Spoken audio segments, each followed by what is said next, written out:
Hi, everybody. Welcome back to another episode of Bridge from the Past, Art Across U.S. History. This series is for students like you to use art as images as a starting point to think about the big stories that make up American history. I'm your host, Mary, and I'm so excited for today because we have a very special guest with us. Tim VanCleave is a park ranger at the Harriet Tubman Underground Railroad National Historic Park in Dorchester County, Maryland. Welcome, Tim, and thank you so much for being with us today. Oh, thanks a lot, Mary. It's a pleasure to be with you. We're so glad you're here. Tim and I are going to be looking at images of the landscape of the eastern shore of Maryland. Harriet Tubman, arguably the most famous conductor on the Underground Railroad, grew up on the eastern shore before escaping to freedom in 1849. She returned to the eastern shore an astonishing 13 times in 10 years to free family and friends from bondage. So how can looking at the landscape help us understand her amazing story, not just her story, but really the story of the Underground Railroad writ large? Let's jump in and see.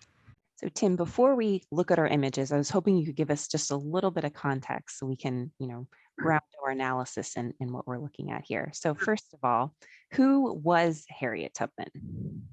So Harriet Tubman was born, actually her real name is Armamento Ross. She was born in 1822 here on Maryland's eastern shore, Dorchester County. And she spent the early part of her life here. And of course, beginning in 1850, then she would come back and free almost 70 individuals and lead them to freedom up north. And the rest of her life, she would spend up in upstate New York, in Auburn, New York. In this picture I have over here, this is of her, a younger Harriet Tubman. So I think, at least when I was growing up, I always saw her as an older woman. But when she herself escapes and when she's coming back, she's much younger, I think, than some. Right. And she lived to be 91 years old. It's amazing. So, yeah, a very long life. Right. So we associate her with the Underground Railroad. So what's your elevator response if someone asks you, well, what is the Underground? Well, she is certainly the most famous person, the most famous conductor of the Underground Railroad. However, the Underground Railroad actually would go farther west. There were routes through the Midwest and even as far out as, Iowa. So, when we consider the traditional Underground Railroad route, but of course, Harriet was the most famous person associated with that movement. Okay. And then if someone comes to visit you at the park, what would they expect to see? So we have a museum here, and talks about her life growing up here in Dorchester County, her family, the people who she helped escape. Those folks are documented as well, and a lot of great exhibits, just talking about her overall life and her mission, and her great accomplishments. Along with that, we are on the Harriet Tubman Byway, which runs from basically Dorchester County up to Philadelphia, and several stops on the byway, about 45 stops, have documentation associated with her or the Underground Railroad story. So it's just a great resource. Yeah, and we could look at some of the resources from the park and to help understand her story. And we want to start with this great map that you shared of Networks to Freedom. So you mentioned that the Underground Railroad doesn't run just north to south, which is what I think I always associated it with growing up. But you can also see, right, people are moving. They're going in all different directions here. Right. So it's really fascinating. So how does this help give us context for Harriet Tubman and sort of the larger story of the Underground Railroad? Well, it puts into context where, freedom seekers are moving from and moving to. Certainly the eastern corridor there. You see a lot of the lines. But also, you look into the Midwest, and, these folks are coming up through Kentucky, the Ohio River, and even down south in Louisiana. Those folks are using what's called the El Camino Real, because they're going through Texas, and or the folks in East Texas are going down to Mexico. And for the mere fact that in the late 1820s, Mexico is going to abolish slavery, and these folks know that. Okay, um, on the West Coast, you see, there were enslaved people in the California Gold Rush. People took their slaves out there to work in the gold fields. So, they're obviously trying to get up to Canada, um, north of what's now Washington State. So this is fascinating to me because again, I think the emphasis before and even the Harriet Tubman byway that you mentioned is going to come. So here we are at the eastern shore of Maryland up to Philadelphia. So our story, we're really zeroing in here, but this is huge, right? It's a huge Yeah, country and people are really going everywhere. And I love the international aspect of going to Mexico, going to Haiti, right? To Jamaica, these British territory. Haiti is the sovereign country where there is no slavery. So I think it really helps us understand just how big the story is. It's not just Harriet Tubman. I think right. she is really extraordinary, and I love her story.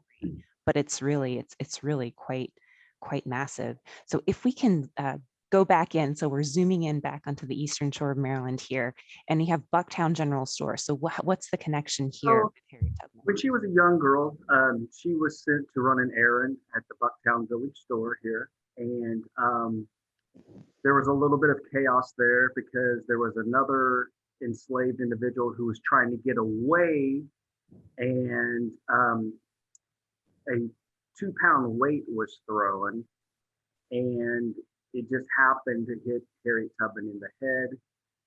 It would not, of course, knock her out cold, and for the rest of her life, she would have seizures because of this unfortunate incident. So this played a big role in her young life. And again, just to suffer from seizures your whole life and to still do what she's doing, move that far and come back and bring others that far is really extraordinary. And then this picture of the Jacob Jackson site. So we have to ask, who is Jacob Jackson? How does his story connect to Yeah, her? so Jacob Jackson was a free black man here, and he knew the Ross family, Harry Tubman's family. So they were pretty close. Their farms were not that far away. Um, he, of course, had a farm here. He timbered, like a lot of folks in this area.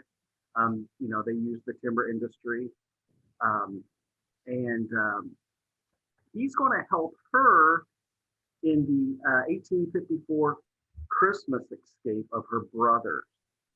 Okay, so Harriet Tubman's in Philadelphia. She has somebody write a letter in code to Jacob Jackson, and then he informs her brothers that, hey, she's coming back down to get you. Mm. Um, so the actual escape took place in Caroline County, which is just north of us here. So but he played an important role and a very well-known man in the free black community here in Dorchester County. I think that story is really striking to me for a couple of reasons. So first of all, you have freed African Americans alongside enslaved African Americans Right. on the Eastern Yeah, Shore. So it's not I think slavery is very different in different places. So this isn't a huge like deep exactly. This isn't a large sugar cotton plantation in Louisiana. So you would have free blacks and enslaved individuals literally working alongside each other. That's very interesting. And so it makes sense, right? If he has his freedom to help those that Right. he knows like to get their own. So I think it's also, again, we don't typically know Jacob Jackson's name. I hadn't known him before Right. speaking with you, but he is an important piece of that story. They couldn't have gotten away without his intervening. I think Exactly. it's an Yep. interesting larger story of there's usually a name we remember and latch onto like Harriet Tubman, but there's all these other people who play a small role. Right. There's a lot of players and that Right. helped her out.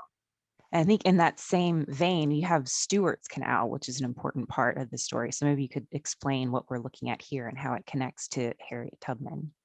Right. So, when these folks, whether it was the Rosses or even Harriet Tubman, she had an ox team and, she would timber as well. Our Jacob Jackson, they're going to use Stewart's Canal to get that timber out of the interior of Dorchester County because they're going to send it up to the Baltimore shipyard, and if the ships need timber, that's what they're building with the timber, and so the canal is going to be built from about 1810 to about 1830 with enslaved labor, also free black labor, and it is hand dug.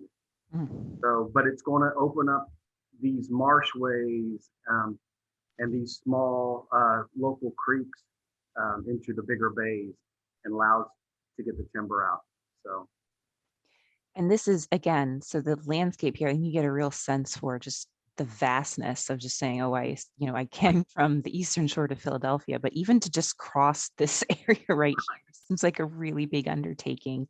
And right, it's marshy, so I'm sure it's buggy, it it's, can be, yeah, sure can, yeah, and and very flat, yes, very fun. very flat.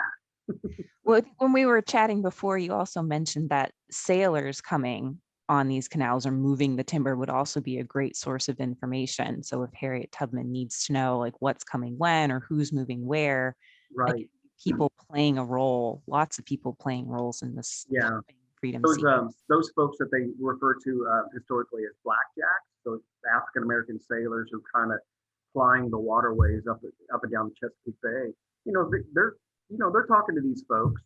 You know, they're sharing information back and forth about don't go over here, or you might try this route, or hey, we'll have this boat here, at a certain time. So yeah, there is a very deep network of information going on to help get these folks north to freedom. Yeah, and again, I think that's so powerful because it's all sorts of people making or doing very small things, but when they add up, it's literally someone's life Sure, that that's at stake. very good point. So it's, and again, there's so much of this story, but just if you were just driving by looking at this landscape, you wouldn't know it. You wouldn't know, right? Stop and you just start to think about it and ask these questions. This whole amazing story sort of unfolds before you.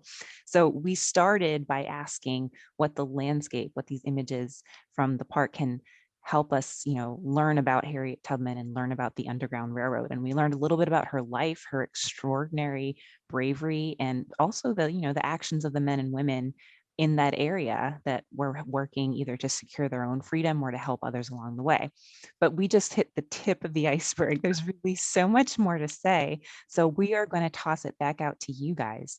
What do you want to know? What do you want to learn more about? What questions do you have? We'd love to hear from you. You can leave us a question in the comments below. Like and subscribe to our channel if you learned something, because we definitely want you coming back for more. Tim, thank you so much for your time. Make sure you guys, if you're ever on your way to Ocean City or any of the beaches along the the Eastern Shore, be sure to stop at the Harriet Tubman Underground Railroad National Historic Park. It's a mouthful. Yeah. in the Eastern Shore of Maryland. So thank you guys. We'll be back again soon with more images and more stories about U.S. history. Until then, take care.